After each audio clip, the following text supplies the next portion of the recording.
Welcome to the Life Self-Mastery Podcast, where we bring in entrepreneurs who have created online businesses and improved their lifestyles. Here's your host, Rohit Malhotra.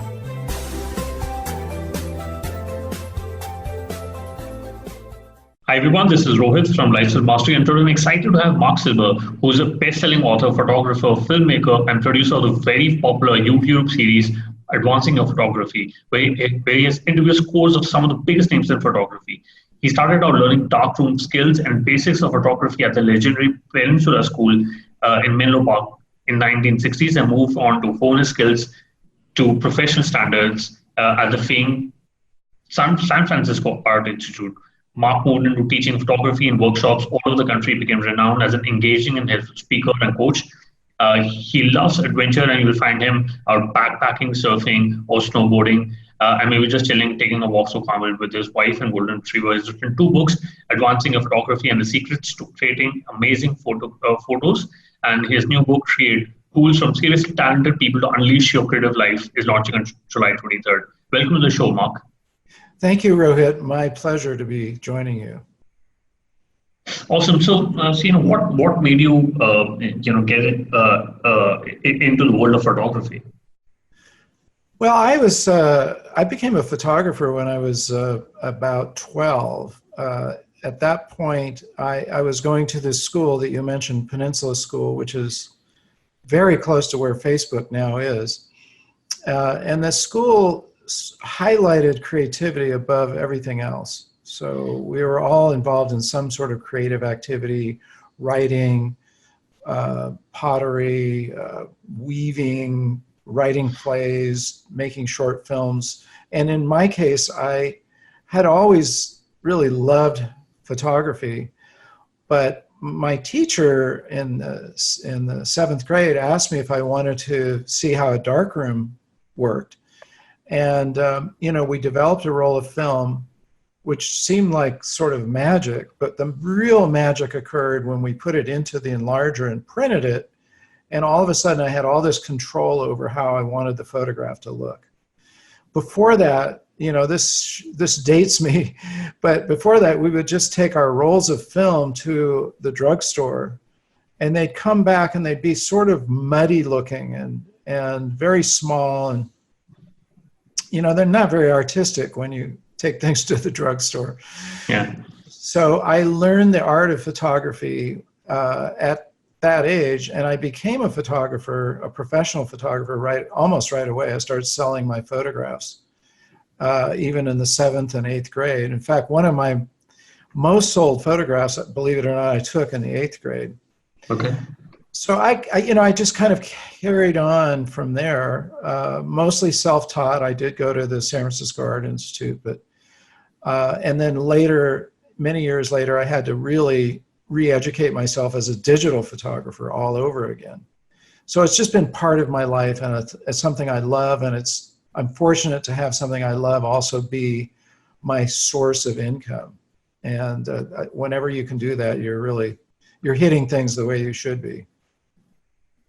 Got it. Yeah. So, before the interview, you said you've been an entrepreneur, and you ran a consulting business. So right after school, were you still a photographer, or how did you start your journey of being a consultant, or did you have a corporate gig for something? Well, it's funny. I sort of immersed myself as a management consultant, and I really left photography behind. It was so encompassing, and raising a family at the same time, the only photographs I took were sort of snapshots. And I came to a point in my career where I thought, I really do want to pursue my artistic goals again. And that's where I ended up selling my consulting company and relaunching my career as a photographer. But the fact that I'd had the grounding as an entrepreneur and actually training entrepreneurs, which is really what I did in my consulting company, really helped me in the marketing end of things. Because it's one thing to say, I want to be a photographer or an artist, and it's another thing to actually make that into a bona fide living. And I think that's what many people struggle with, whatever their goal is how they really dream about something else, of some sort of entrepreneurial activity. But you have to have some skill and some direction in terms of marketing and making it work. And I try to describe some of those skills in the book itself, in the book Create, because there's no point in telling people to go out and be creative unless they can ultimately pursue their goal with it. And that's what I hope to have achieved with the book. Got it. And what are the common misconceptions about creativity? You worked in a consulting firm for a long time. A lot of people do have a 9-to-5 jobs. Do you think working in a job hampers creativity, or it's something people, or do you think everybody can be creative? Well, Rohit, that's my contention is that yes, everybody can be creative, and the first misconception I believe we run into, and I've just noticed this when I talk to people about creativity, is they'll say, "Oh, I'm not very creative." Yeah. And this includes people who I consider to be quite creative, but there's some misconception that they have in terms of what does it mean to be creative. It doesn't necessarily mean somebody who has a paintbrush in their hand, or they're taking photographs for a living, or they're writing music for a Broadway musical. It means that you're using your imagination to conceive of something that you then carry out in the physical universe in some sort of artistic or aesthetic fashion. And that very much can include being an entrepreneur. I interviewed 11 different very, very creative people in all sorts of skill sets. And virtually all of them are entrepreneurs. In fact, that's the case across the boards. They're either an entrepreneur in their own art form, or in the case of Chris McCaskill, who is a serial entrepreneur in Silicon Valley.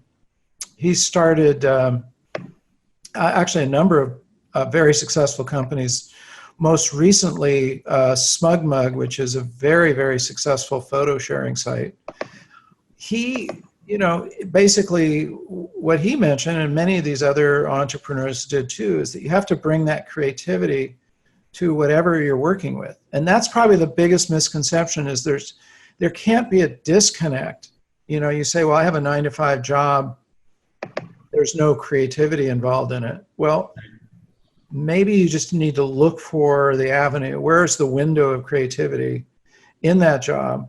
Or as some of the people that I interviewed said, if they got to the point where they really saw there was no room for creativity, then they knew they had to push themselves to move on to that area. Because creativity is such a fulfilling part of your life. If you don't have it, it's a big void. And so I would say that's the major misconception I'm trying to help people overcome, is you can find that area of creativity in your life and really pursue it. Got it. And do you need a set of tools for creativity? Is there a time blocking that somebody has to do in a day to think through? Because I blog and I also have a podcast, but sometimes I have this this writer's block mindset that makes it difficult for me to write. But do you think there are a set of tools for creativity? Absolutely. In fact, that's what the book I go through, is the fact that you need a set of tools for creativity. And one of them is how you manage your time. I don't really call it so much time management as really priority management. Okay. Because people will make time for what they consider as a priority if you look at it. And whether it's being with your children or exercising or pursuing another creative avenue of writing or whatever, if you consider it a priority in your life, you're going to carve out some time for it. But the important thing is also, I kind of liken, in the book, I liken time to kind of the analogy of just how you invest money. if you're trying to save up for a big trip, let's say you have this urge to go to Alaska or to Hawaii or wherever you have this idea that you want to travel to, and you need to save up a certain amount of money to make that happen. It's a question of probably eliminating some other expense and putting aside that money. Right. And eventually you make your goal. Well, time is the same way. If we're investing it poorly, it's sort of like eating junk food. Not only do you feel bad afterwards, but your body suffers. So if we're wasting our time with things that we know are not profitable in terms of time, spending too much time in front of some screen or another, we all have so many different screens to choose from these days. And if it's not profitable in terms of creativity, then we're kind of squandering that resource. So one of the chapters I outline is how to really put your creative time into your life.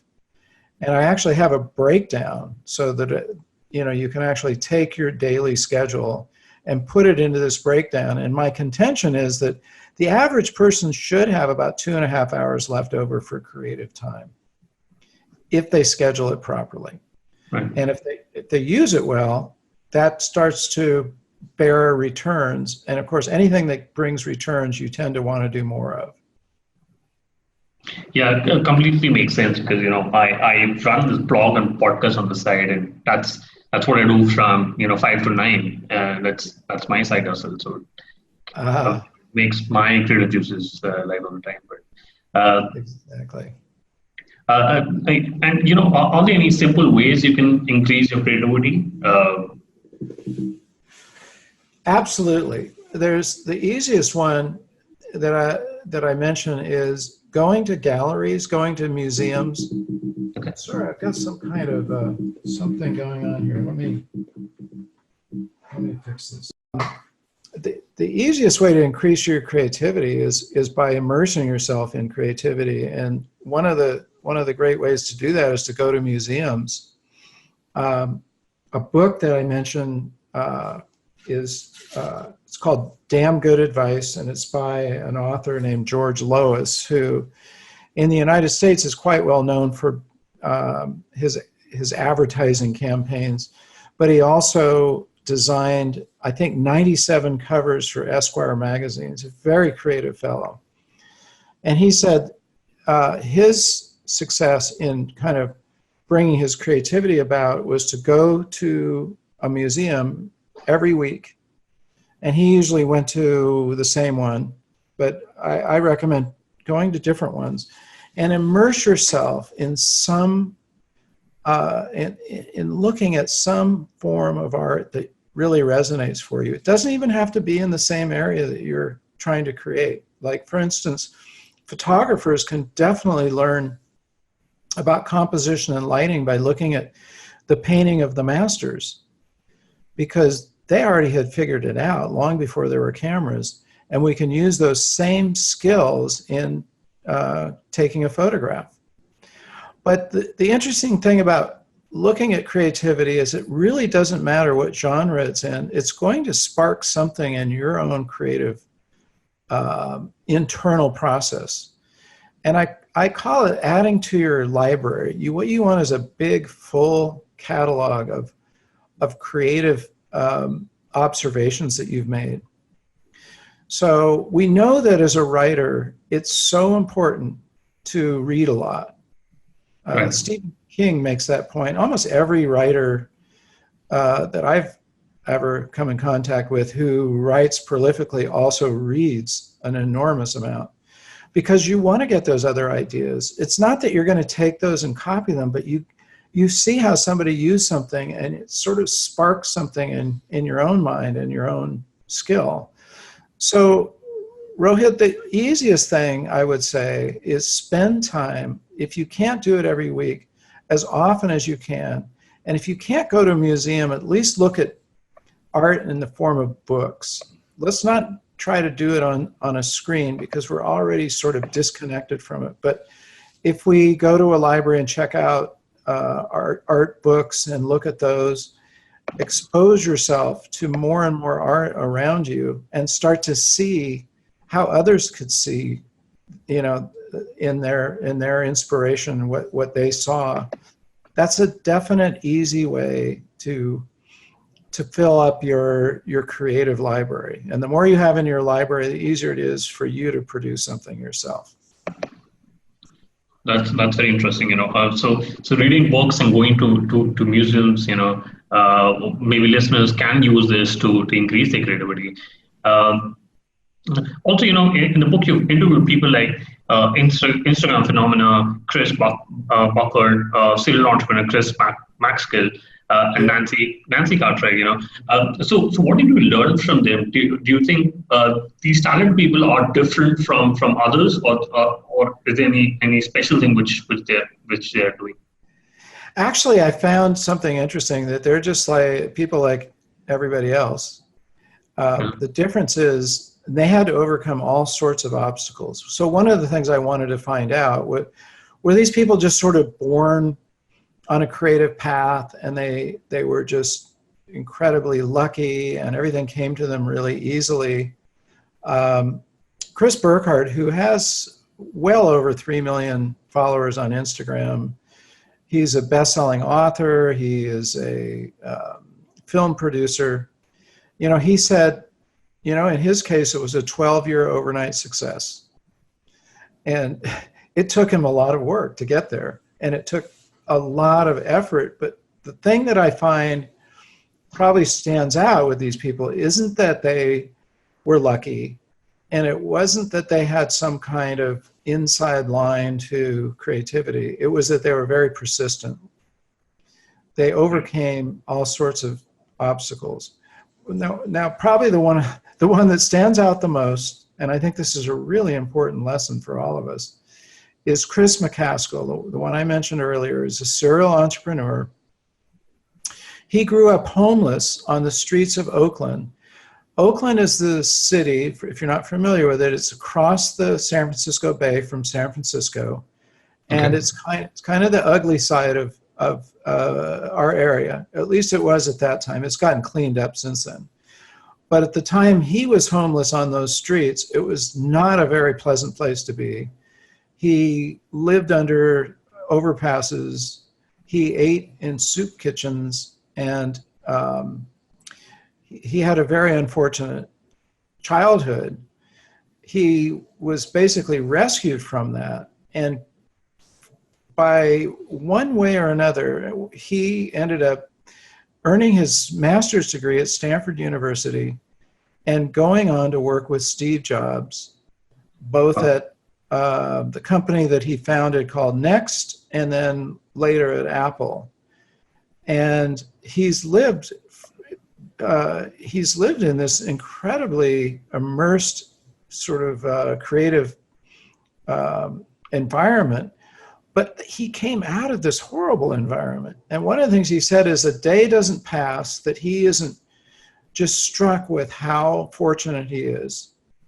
And I think that's a really good lesson for all of us to remember. It's just, and even in comparing his situation, he realized there were people that were far worse than he was, even living on the homeless as he was on the streets of Oakland. And he realized that you have to really cherish and recognize what you have, and not sort of pine over what you don't have all the time. I think that's a really important lesson. Yeah, that's you're right about persistence, and how some of the greatest entrepreneurs have overcome that obstacle to create and build. Yes. And I think once you're there in the long game, once you overcome all the obstacles is when you get to achieve your goals. That's right. One of the common things too that the people that I interviewed all spoke about is how you have to overcome the negative voices in your own head. Right. Those are the hardest ones, because if somebody's criticizing you from an external source, you can go, well, I'm not going to listen to that person. But when it's in your own head, it's very easy to get sidetracked and to lose your focus.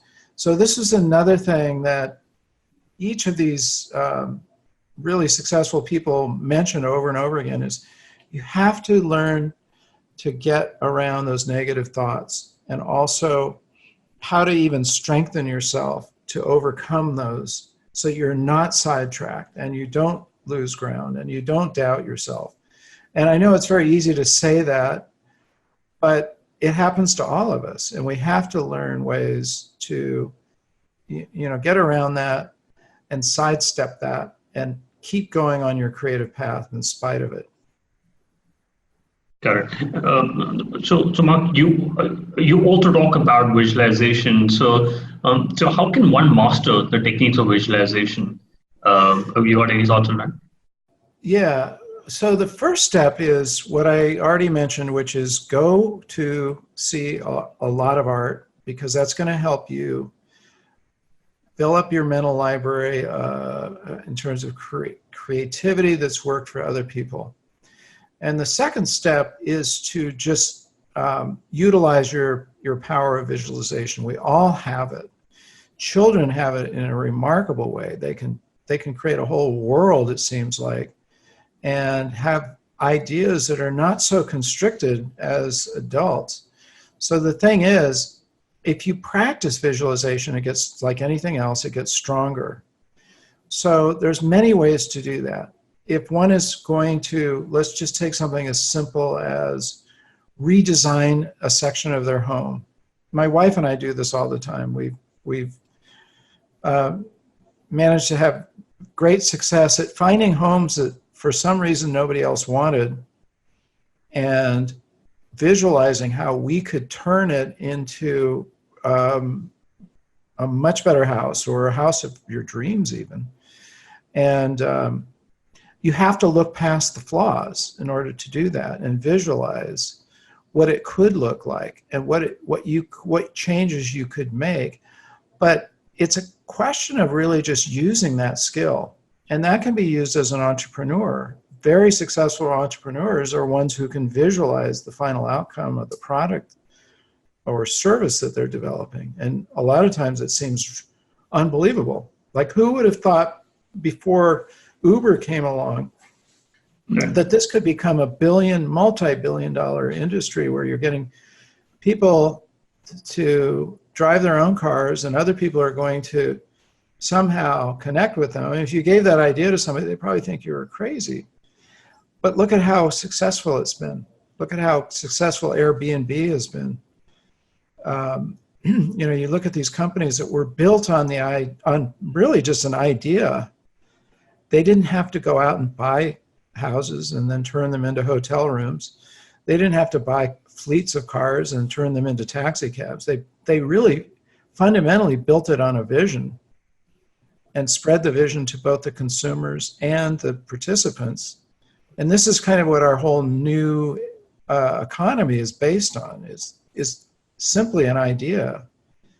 And in a way, you even look at Amazon, how successful Amazon is. Yeah.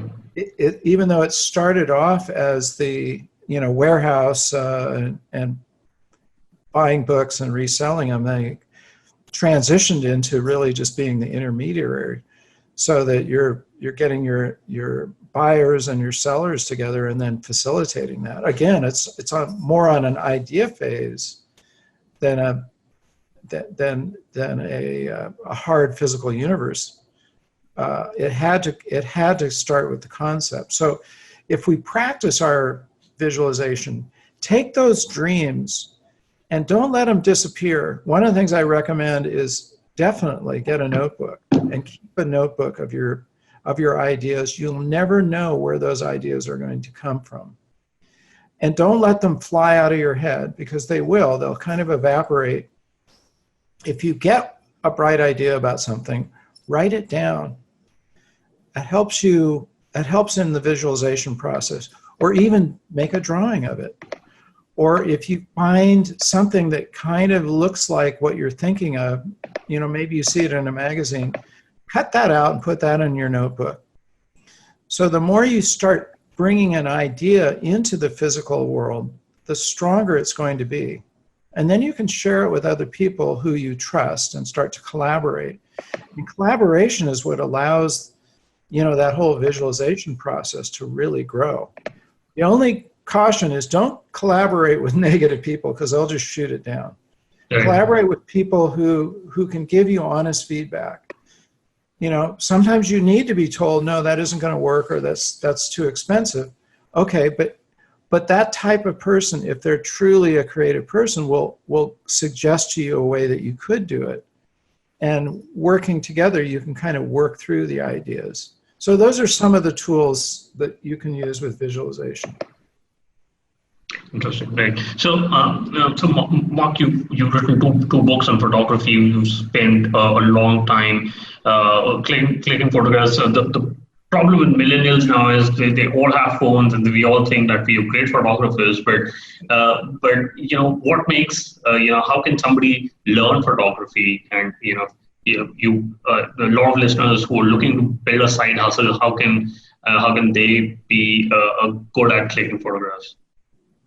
Well, specifically about photography, I feel like the reason I wrote my first book, which is called Advancing Your Photography, and I titled that because wherever you are, you want to advance. It's not a question of I want to become a great photographer, or it's a matter of advancing whatever skills you have. And my whole goal with that book, and I feel like I've accomplished it, taking a look at the feedback, is to provide a handbook that in one place you could take your skills as a photographer and continue to improve them. So my self-promoting recommendation is get a hold of a copy of that book, because it really will elevate your skills wherever you want them to go. If you want to become a pro, it'll even tell you how to do that. If you don't want to become a pro, but you just want to be more, you want to be proud of your photos, then you need skills behind that. Photography isn't something that's just an intuitive area. There's a lot of technical skill involved, and a lot one has to know about composition and lighting and their equipment. So even though you can visualize a photograph, you have to be able to carry it out. And this is something I wrote about in that book, and I carried it over to Create, which is, there is a cycle of creativity, which I think might be important to just mention that. Is it okay if I just go through that really quickly?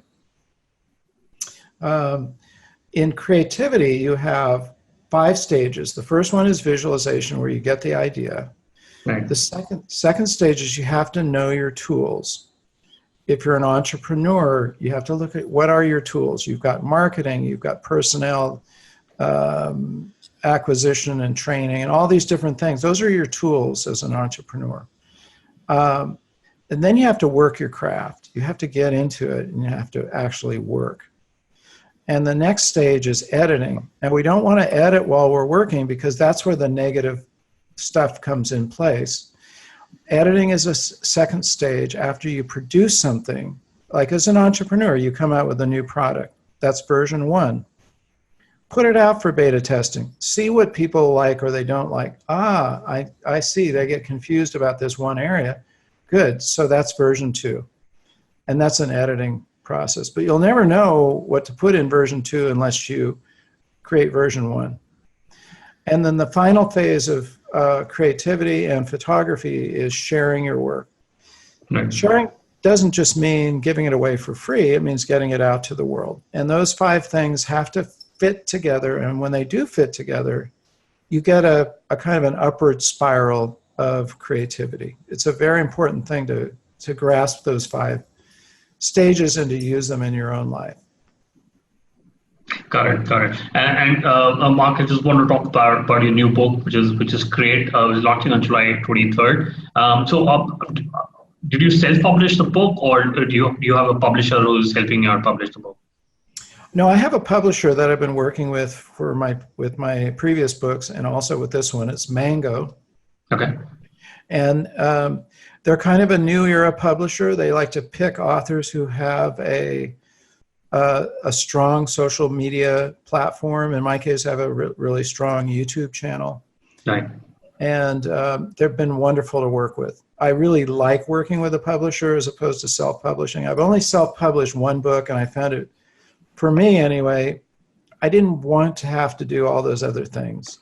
Right. And I can focus as an author, having a publisher on, writing and creating the content, although I'm very involved in the marketing as well. But I'm doing it, it's a partnership, so it's much easier. Got it. So let's quickly do the top three. What's your favorite business book? I'm going to cheat, and I'm going to give two. The first one that comes to mind is called Brand Intervention by David Breyer. David Breyer is a branding expert, and he basically gives you a roadmap to create your own brand. And he shakes up a lot of myths and makes it very clear what you have to do to brand yourself. So if you go look for him on Amazon, you'll find it. It's called Brand Intervention. And I guess we'll just stop there. That's a very favorite book of mine. I think he did a great job. Got it. I'll put that in the show notes. And if you could go back in time when you started working on your book, great. Is there anything you would have done differently, or you would have focused on? The thing I would have done differently is I would have documented, since I do have a very robust YouTube channel, and I thought of doing this, but I just didn't pull the trigger on it. I would have documented my process through my YouTube channel. Okay. Because I think that would be interesting for people who want to become authors, to see the struggles you go through and to see how you have to solve these problems. I think that would have made an interesting show, and I'll probably do that with my next book. Got it. And do you have a favorite online tools, example, Gmail, Slack? Lately, it's interesting. I'm using this online transcription tool called Temi, T-E-M-I. And it's very helpful if you're recording interviews. Like, we could take this interview and send it through Temi, and it's very low cost. It's like 10 cents a minute. Now, any mechanical transcription tool, however, will have errors in it just because it mishears, but people do as well. I've sent audio out to be transcribed by people, and they can mishear a word. So you have to have somebody go through it and correct those few words that don't come out right. But it's very handy for authors as well. I did some of the chapters of the book, not very many, but I did a few chapters speaking into my iPhone and then transcribing it and then re-editing it heavily afterwards. So it can definitely speed things up that way. But it's a tool I use all the time now because, for instance, I do I do interviews with photographers. I'll send the interview through Temi, and that gets turned into a blog post. Because I think one of the things we all try to do is leverage whatever content we're creating across as many platforms as we can. Right. And that enables you to do that very easily. Yeah, correct. Right. And, what is the best way people can reach out to you and get your book created? The best way to find me is to go to my website, and that's Silber Studios. Now, you have to remember it's S-I-L-B like Bravo, E-R, Studios. And if you go to Silber Studios, you'll find links to all of my stuff, including my books. You can go to Amazon and search my name, Marc, M-A-R-C, S-I-L-B like Bravo again, E-R, Marc Silber, and you'll find my books that way. My books are available across all the different, Barnes and Nobles and all the different platforms that sell books. But the easiest way, if you remember Silber Studios, you'll be able to find my YouTube channel and my social media and my books. It's an easy way to find me. Got it. Yeah. So congrats on launching the book. The book is being launched in July 23rd, and we'll put this on the show notes so that people can get to buy the book. Thank you, Marc, for coming onto the show. I really appreciate speaking. Thank you, Rohit. My pleasure. And really, it's amazing, isn't it, that we're speaking across such a vast distance and sharing these ideas with each other. Absolutely. Yeah. Thank you. Thank you, Rohit. Thanks for listening to the Life Self-Mastery podcast, where we teach you how to start and grow your online business. For more information, visit Rohit's blog at www.lifeselfmastery.com.